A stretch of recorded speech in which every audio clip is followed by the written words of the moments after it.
Hey guys, me again with another YouTube video, and today we are taking a look at the Lego SL8 by H&K, and this is the rendered image. So a little bit of history about the Lego model, and then we're going to talk about the actual history behind the real model, the actual gun itself. So a while back in 2014, I ran a custom Lego contest where participants would build a gun, send it in to me, and then whichever gun that I thought was really cool, I was going to build it. FutureYeti3 won that contest. He was actually the only person to enter that I know of. Sorry if I missed your entry or whatever, but so he did win, and he built the SL8, and his SL8 was pretty cool, so I went ahead and I replicated it as best I could. The only feature that I didn't have from his SL8 was actually the field strip. None of my guns ever have field strips in them. I can't do field strips like I want to. It usually doesn't work like the real model, and I don't like that. And I want my models to be as structurally stable as physically possible. So I do not have the field strip in this. So unfortunately, when I originally built this model, I forgot to upload it the right way, basically. And it ended up not doing what. Alright, sorry. My dad was outside. I didn't want him to bust and ruin the recording. So when I originally built this model, it was in 2014, and I went and I uploaded it to YouTube, and the upload failed. So that kind of sucks. And as I was digging through the uploads in my previous videos and things today to see if I could go back and retouch on anything, I realized that it had failed to upload, and then I needed to make another video. So that's what this is. I'm going back and I'm doing it and making it all better. Originally, this model was in all like a light gray body instead of the brown that you're seeing, or this darker tan that you're seeing. But I actually recently discovered this brown is the color that is labeled on the Legacy palette. But I really like the brown, so I went ahead and I re-skinned it in brown instead of the light gray that I had it originally. Now there's some history about this weapon to start off with.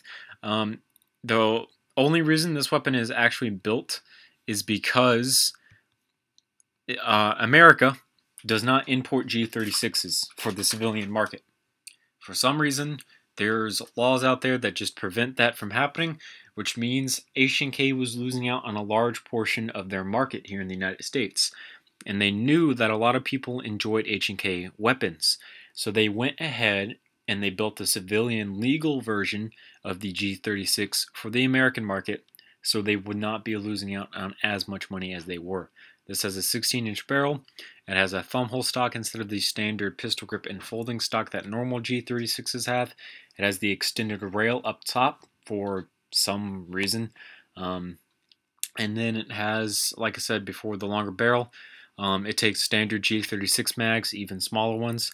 And you can import these into the United States, and people do buy them. You can convert these into G36s while here in the United States, and it's perfectly legal. It's going to cost you extra money, and it will cost you some paperwork with the government, but it can be done. Anyhow, let's go ahead and move on to this Lego version. Here's the one side, and here's the other side. And that's pretty much what we got going on. So as always, we're going to start with the butt pad, and we're going to work our way forward. So this butt pad is just like the L96 that I built a little while ago, except it is 2 studs longer up and down. Other than that, it's pretty much the same exact thing. Of course, we have our thumb hole stock here. Thumb hole goes right there. You got the angles and everything going on. And then, of course, you have your screw there and there. I originally wanted the HK logo to be here, but it wasn't working out like I wanted it to, so I just kind of gave up on that. Up here we have our cheek rest. It's in the black rubberized material that the butt pad is also in. As you can see, it's got nice curves going on it so that your cheek fits nice and comfortable next to it. Ergonomic grip. Up above the ergonomic grip is our fire selector. I have no idea why I put 4 red dots here. This weapon only fires in semi-automatic. Putting 4 red dots there insinuates that it fires in fully automatic and or 4-round burst, which it does not, so I apologize about that. This grip does, of course, move up and down, so that would be your safe, and then chances are that would be your fire. So I'm just going to leave it on fire. It is ambidextrous. It does run through the length of the inside of your weapon frame itself, over to this side, and this side moves just like the other side. Your trigger, of course, works. It has the rubber band room inside of it. You can move your trigger back and forth like you're shooting the weapon. Moving on from that, we have our magazine release and mag well itself. The magazine is going to be a total 9 studs this way. I don't know, I guess long, 9 studs along this way, along parallel with the mouse. The magazine release works just like every other paddle style magazine release. There's just a notch that would sit right there where the magazine is, and there's a rubber band that would attach back here. You got the curves coming up off the mag well into your handguard here. You have the screw there. You have a screw on this side as well. On this side we have our shell ejection port and the bolt system. So this bolt does move sideways as it should in either direction. So it gets pushed out over this way, or you can bring it back and go out this way. There is no reset system for this, like the rubber band or anything. It doesn't pull back just like this. If you guys remember the G36 from Modern Warfare 3, if you ever reloaded with that, this kind of handle would just kind of flop around a little bit. I actually really like that, so I went ahead and integrated it here on this version of the SL8, so that's why it's like that. The charging handle also moves back with your shell ejection port. Oops, wrong button. Color selector. So as you can see, we can open up your shell ejection port, and all the way back, it's just like that. But if you had the handle turned sideways, it'd only go back to there. So that's enough just to chamber around, and you guys can see that you can see up through the magazine well into the bolt itself. So that's the bolt fully closed, and that's the bolt open up with the handle turned sideways, so that you can see up there and there is nothing between your magazine and your bolt. So it's almost like the real deal. There's some shaping that comes up off of here into our rail system up there. It's on both sides. As you can see, you've got the elongated rail system going along the top here. It's got iron sights on it as of right now. It's got the 2 screws. It's got the little bridge detailing going on here. It's got the angle coming up over there. Of course, moving on into the handguard, we have the 6 air vents. 1, 2, 3, 4, 5, 6. The funny thing about these is that they're actually offset. They're not on where a normal stud would actually be. This is actually sitting on a jumper plate. So that's kind of a weird design about it, but it made it look way better than what it previously did, sitting on normal plates. So I liked it and I went with it. Of course, we have the black kind of texture grip on the outside with the 2 screws, just so your hand can fit around it much better.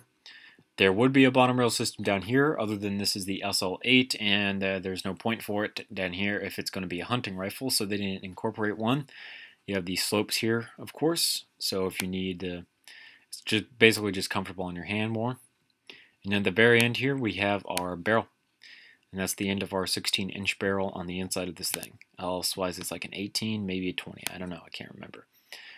As for iron sights, if you're sitting right about where the cheek rest is, so right about here, your iron sight picture is going to look something along the lines of this.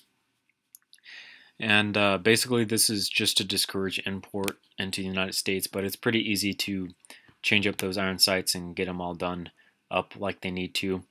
You could always throw a scope on here, but I'd have to delete the iron sights, and I don't feel like doing that right now. It'd take a little bit longer than what you guys think. And that's pretty much it for the SL8. This is a German weapon made by H&K. It's the sportsman rifle of the G36. H&K makes their own sniper rifles. They don't really need this for their special forces in the army like that, but some police units do use this. There's actually still a good portion of people who use the PSG-1 as their choice of German sniper rifle. There's also the Gol Magnum that some people use. I know some of their special forces use the GOL Magnum. I've already built that one as well. And then some of the police forces also use the GOL Magnum. But that's pretty much it for the H&K SL8. This model will be uploaded to the website soon, along with a few other models that I still need to get out and do. So that's pretty much it for this video, guys.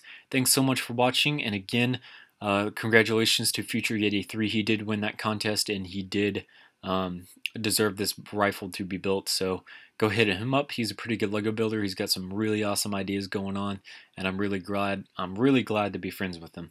Like I said in the previous few minutes of this video, this model will be uploaded to my website. That is bluejaythemeister.weebly.com. As always, there will be a link in the description below. Don't worry about me saying that too fast. You guys will be able to find that link. And that's pretty much it. So I'll see you guys later. Thanks for watching.